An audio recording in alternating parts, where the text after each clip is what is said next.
Well, I gotta go get a wedge, I guess.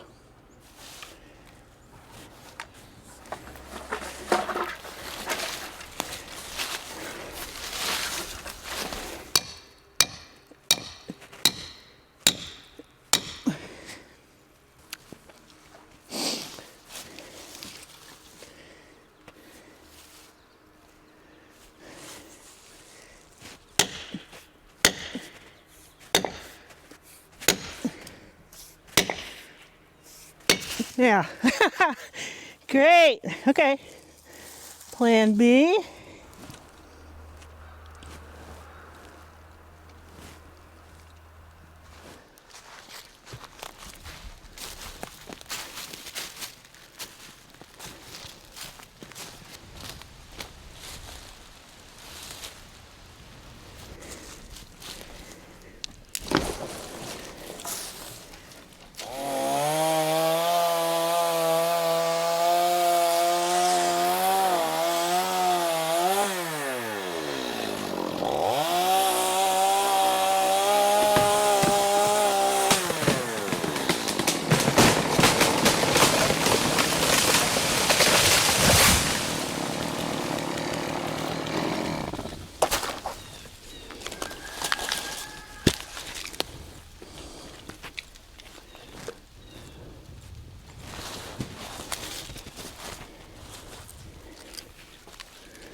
I don't know.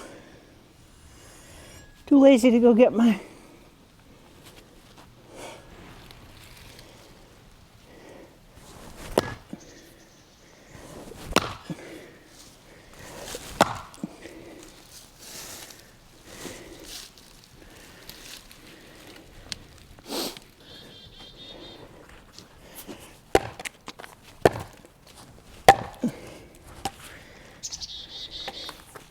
chickadees.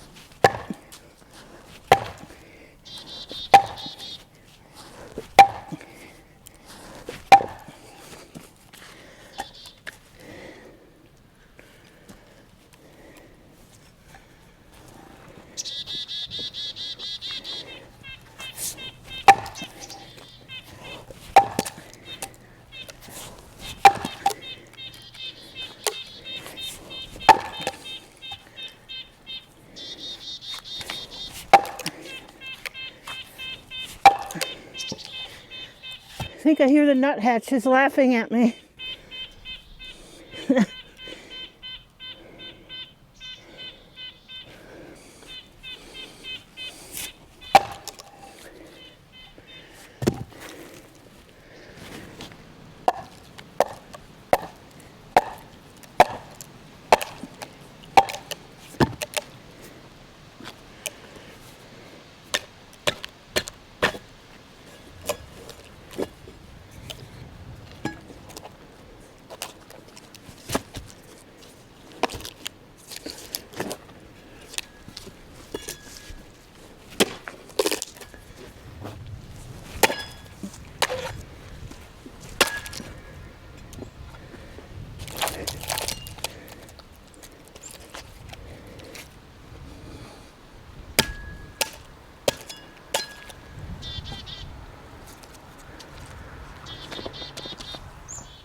Okay, there it is.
I think we lost something really essential in our culture when we moved away from bladed tools to machinery. We lost something of exactness and clarity in movement, right straight from our own bodies. So I'm glad I get to do it because, I mean, the time it's taken me today, I probably could have driven to a box store and bought a bandsaw for $2,000, but wouldn't be nearly as good.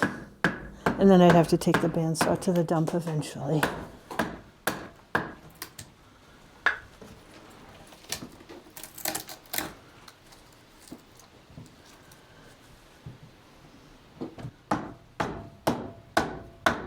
A hand-carved item or a handmade item of quality isn't something that will bring so much joy to your life, and I hope someday we get back to doing these things, but also wanting them and enjoying them and appreciating them. I mean, so we saw the tree come down. That's now a gone tree. So the best thing I can do to honor that tree is to make something really beautiful and really useful out of it. And that's what I always endeavor to do. So.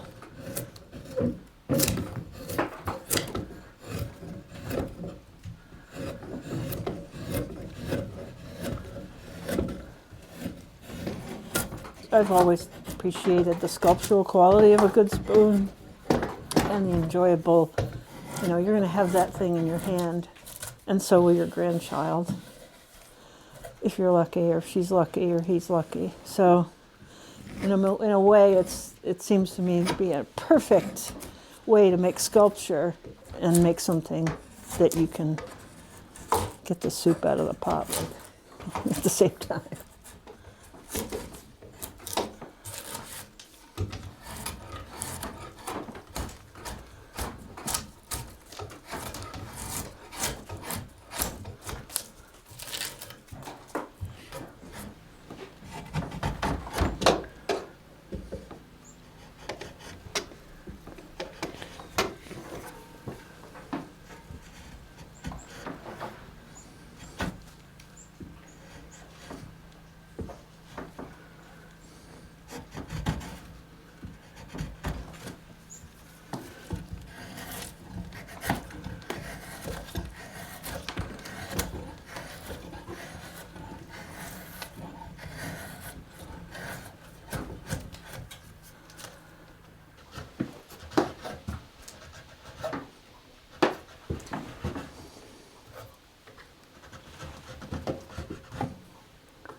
Okay, I think that's about as far as I can go right now with it. This green, this wet, this new, makes it soft, and the finishing that has to happen, which will probably amount to twice as much time as I've already spent, will need to happen when it's a bit drier pretty much. And so I'm trying to reserve some meat here so that I can still put it in the vise, so that I can finish this when it's a little drier. So I'm not going to do any more here, because otherwise this will get too thin and I won't be able to put it in here and keep it in here, and I may break it. So I got a long way to go, but it is a spoon. I would say that. It's getting to be a spoon. Hopefully a beautiful spoon.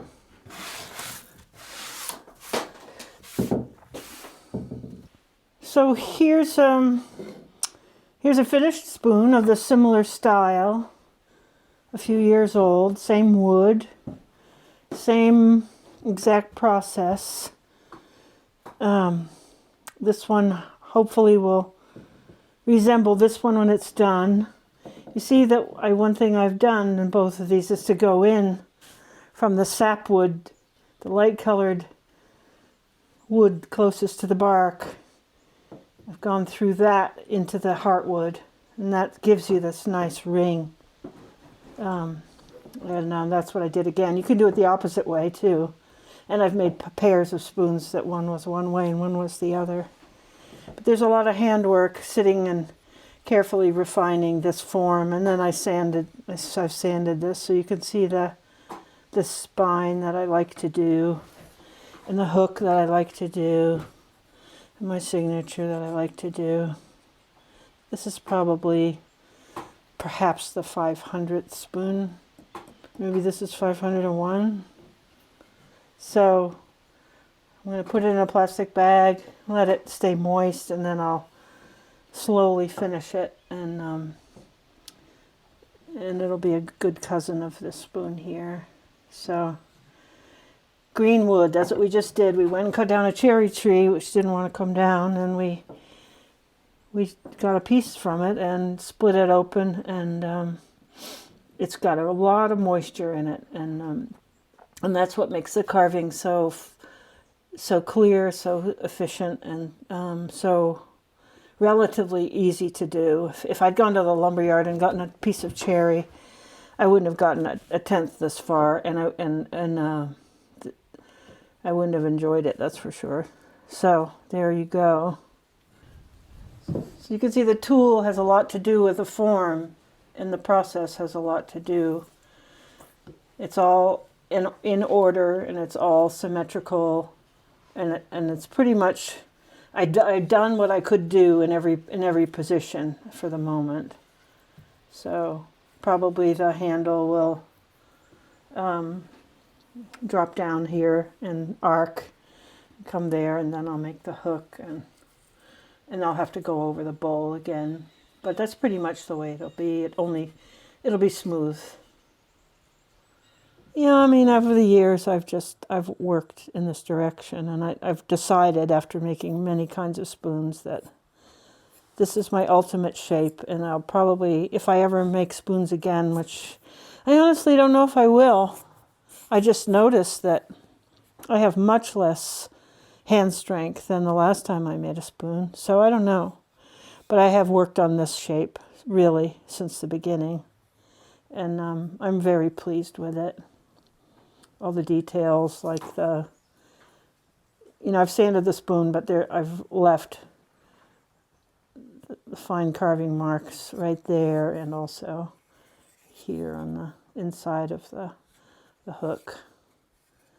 So it's been an evolution of 51 years, I guess I could say. So wonderful to do. Well, this spoon will shrink. I mean, in terms of I will carve it down. It'll the bowl and everything will be smaller by the time it's finished, because I want to get some curve into it, and clearly I want to refine the handle a lot. But there's still quite a bit of material here. But for today, that's it, and we'll see if we make some more. There was a weird one here. Where's that hatchet?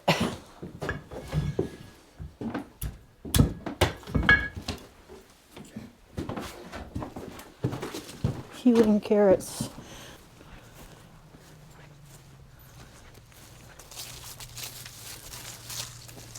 You do have hay. It's just not the hay you want, right? Sandy.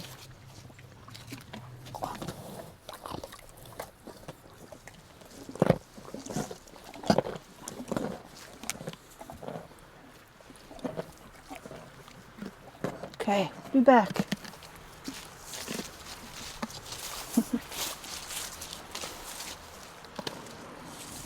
All right, this essay is called Paper, Scissors, Rock. Give me real materials, simple tools. Just enough of a tool to meet me halfway, but no further. I intend to remain in the role of generating force, the arbiter of speed, direction, delicacy, and style.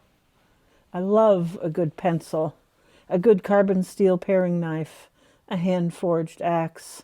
Simple tools, well kept, become your friends. They are companionate. I've got an excellent Dutch hoe I've used in the garden for years. I believe it knows the feel of my hand just as I know the heft, length of handle, and touch of its blade to the soil. I spend hundreds of hours with this elegant beauty in my hands each summer. By now you can imagine that we are on very intimate terms. The same goes for my father's pitchfork, whose familiarity to me goes back half a century. Just as I could always tell which cow I was milking if blindfolded, I would recognize this pitchfork in a lineup of 100. It's the same in the kitchen, where my preferences are for the old French corkscrew with a scissor action, the newer French pepper mill with a little hopper lid which flips open, and the little table-mounted nutmeg grater. And these things are works of art, beautifully designed, a pleasure to work with. I wouldn't be able to say that for your typical hardware store articles today. There's virtually nothing new on the market that I want to buy. You can tap your maple trees with a battery-operated drill if you like. I'll stick with my wide sweep, split chuck brace with the rosewood handles and the pewter ferrules, which feels like a dance partner rather than a weapon. It may take a minute longer per hole, but it requires no battery recharging or replacing, and it goes as fast or as slow as I go myself. Jobs of quiet craftsmanship which fill my day are extremely satisfying, creating a way of living, working that becomes one thing. I can honestly say that I never want to rush the job. Often I want to prolong it. While I do not talk to my tool friends, we understand each other perfectly. The tools I choose are simple enough to become extensions of my hands, facilitating my desires and my dreams. Frustration and aggravation make no incursions into the world of a hand tool craftsman, and the skills acquired cooperating with an old ball-peen hammer and a rivet leave confidence in your hands when the job is done.